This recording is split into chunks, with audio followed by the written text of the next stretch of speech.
वसुधैव कुटुंबकम कार्यक्रम में बीजेपी के राष्ट्रीय अध्यक्ष जेपी नड्डा शामिल हुए हैं। देहरादून के जोली ग्रांट एयरपोर्ट पर मुख्यमंत्री पुष्कर सिंह धामी ने नड्डा का स्वागत किया। यहां से नड्डा हरिद्वार पहुंचे, वहां वसुधैव कुटुंबकम कार्यक्रम में भी शामिल हुए और उसको संबोधित किया। तो शिक्षा, अगर पाश्चात्य जगत की विचारधारा को देखें तो एजुकेशन इज फॉर ब्रेड। शिक्षा जीवन अर्पण करने का माध्यम है।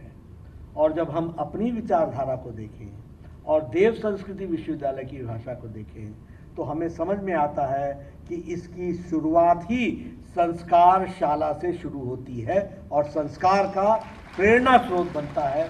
शिक्षा जीवन को परिष्कृत करने का, अपने जीवन का सार्थक अर्थ ढूंढने का रास्ता है।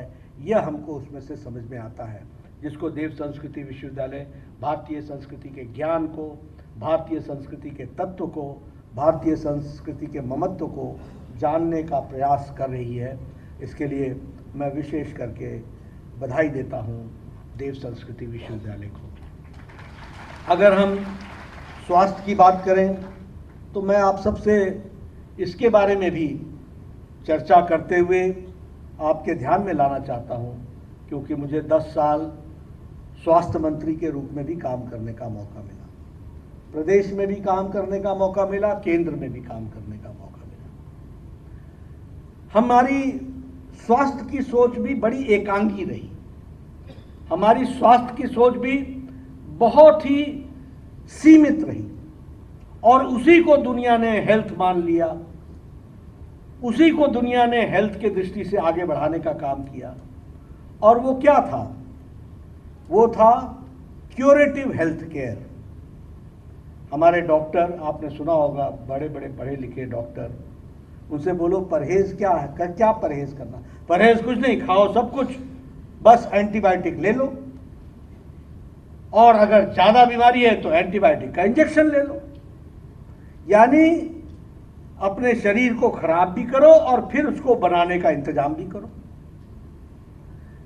क्यूरेटिव पार्ट, आपको जान करके आश्चर्य होगा कि ये 2017 में नई स्वास्थ्य नीति आई, जिसमें जोड़ा गया preventive, promotive, curative, palliative health care.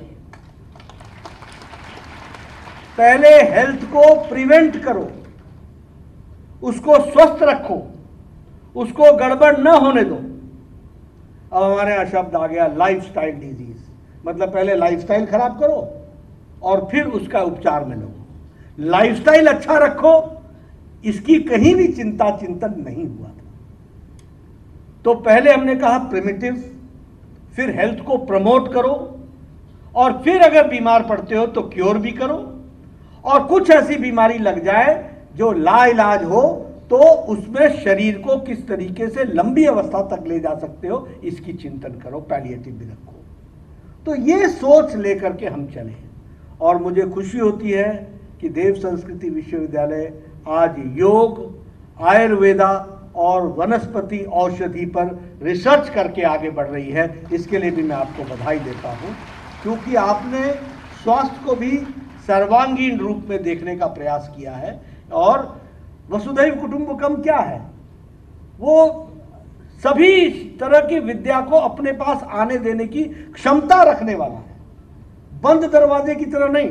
आप किसी डॉक्टर से, मैं लंबे समय स्वास्थ्य मंत्री रहा इसलिए पूछता हूं, एलोपैथी वाले से बात बोलो, वो अभी डोंट नो आयुर्वेदा, मैं हमें नहीं मालूम, योगा होगा हमें नहीं मालूम। जीवन में करते सब है, लेकिन एक दूसरे के साथ मिलने के लिए तैयार नहीं थे। मैंने कहा कि एक ही छत के नीचे योग भी होगा, आयुर्वेद भी होगा, सिद्ध भी होगा, एलोपैथी भी होगा, हर एक तरीके का विचार।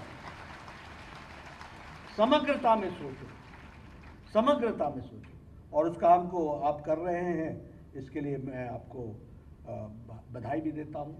जहां तक सेल्फ रिलायंस का सवाल है, उसमें आपने जो आदर्श ग्राम की कल्पना को आगे बढ़ाया है और सेल्फ सस्टेनेबल ग्राम बनाने की जो आपने कल्पना की है, उसके लिए भी आपको साधुवाद। आप इस काम को आगे बढ़ाएं, क्योंकि हमारी कल्पना में तो पहले ग्राम अपने आप में स्वावलंबी होता था।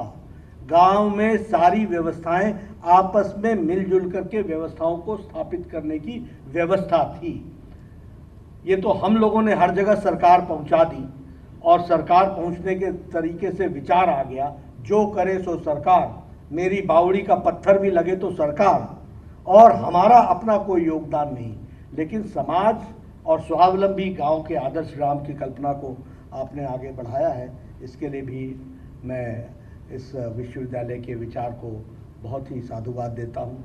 नारी शक्ति की दृष्टि से नशा मुक्ति के लिए और नशा मुक्ति के साथ साथ जो पर्यावरण के लिए और उसके में स्वच्छता के साथ साथ ग्लोबल विलेज बन गया है, तो उसका हमको मानवता के लिए उपयोग करना है या हमको विध्वंस के रास्ते को आगे ले जाना है। अब देखिए, इसमें भी विचारधारा की दृष्टि से देखा जाए तो हमारी विचारधारा में ग्लोबल मार्केट की जब बात आई तो हम लोगों ने हमेशा कहा सेल्फ सस्टेनेबल मार्केट होनी चाहिए, सबका ध्यान रखना चाहिए। सस्टेनेबल जब करना है तो उस सामने वाले के बारे में भी विचार करना चाहिए। लेकिन अगर आप याद करेंगे तो 32 साल पहले जब रशिया का विघटन हुआ तो उस विघटन के बाद लोगों ने कहना शुरू किया कि अब एकमेव महाशक्ति अमेरिका है और अब वर्ल्ड मार्केट बन जाएगी और वर्ल्ड कैपिटल मार्केट बन जाएगी और दुनिया एक बाजार बन जाएगा और उसको दुनिया को बाजार के रूप में देखना होगा। सर्वाइवल ऑफ द फिटेस्ट होगा, जो सबसे ताकतवर होगा वही सर्वाइव करेगा। ये सब कहा गया 32 साल पहले, ज्यादा देर नहीं। लेकिन आज 30 साल बाद, 32 साल बाद अमेरिका को ही अपनी मार्केट के लिए विशेष व्यवस्था करनी पड़ रही है। यह परिस्थिति आकर के खड़ी हो गई, यह भी हमको समझना चाहिए। इसका मतलब बाजारवाद, कैपिटलिज्म, इसका मतलब ओपन कंपटीशन, ये सारी चीजें संयमित तरीके से जब चलती हैं तो आगे उसका विकास होता है। मानवता के लिए जब होती हैं तो ठीक रहता है। लेकिन ये जो कट थ्रोट कंपटीशन, ये जो शब्दावली सब आई, ये कट थ्रोट कंपटीशन, ये करने वालों को ही कट थ्रोट कर देता है। यह भी हमको समझना चाहिए, ये भी हमको ध्यान में रखना चाहिए। और इसीलिए उनके शब्दावली क्या है? दोहन। उनके शब्दावली क्या है? शोषण। और सोच और विचारधारा में क्या आता है? ये तेरा, ये मेरा, ये तेरा, ये मेरा। और हम कैसे सोचते हैं? हम सोचते हैं उदार भाव से, संपूर्ण विश्व, संपूर्ण परिवार, सब में हम हैं और हम सब में हैं, इस विचार को लेकर के चलते हैं। और इसीलिए जब बाजार शब्द का इस्तेमाल होता है तो स्पर्धा होती है, जब परिवार शब्द का इस्तेमाल होता है तो प्रेम आता है, जब बाजार शब्द का प्रयोग होता है तो कुछ पाने की होड़ होती है, जब परिवार का शब्द आता है, वसुधैव कुटुंबकम का शब्द आता है, तो परिवार की कल्पना आती है और परिवार की कल्पना आती है तो कुछ देने की चाहत पैदा होती है। इसको भी हमको समझना चाहिए। अब देखिए, आप उपनिवेशवाद की दृष्टि से आप देखिए, आप दुनिया का इतिहास उठा के देखिए, हर जगह हर ने, बड़े ने, शक्तिशाली ने छोटे को दबाने की कोशिश की। एक राज्य ने दूसरे राज्य पर, एक देश ने दूसरे देश पर साम्राज्यवाद को फैलाने का प्रयास किया। इनको खत्म कर दो और अपना उपभोग करो, इनको गुलाम बना लो और अपने आप को चलाओ। भारत देश ने कभी भी किसी भी देश पर कभी हमला नहीं किया। हम सबकी सुख की कामना करते रहे। यह वसुधैव कुटुंबकम भारत है। हमने आत्मरक्षा जरूर की, हमें आत्मरक्षा करनी है। किसी गलत व्यक्ति की गलत निगाहें हमारे देश पर पड़ी, यह संभव नहीं है, यह नहीं होगा।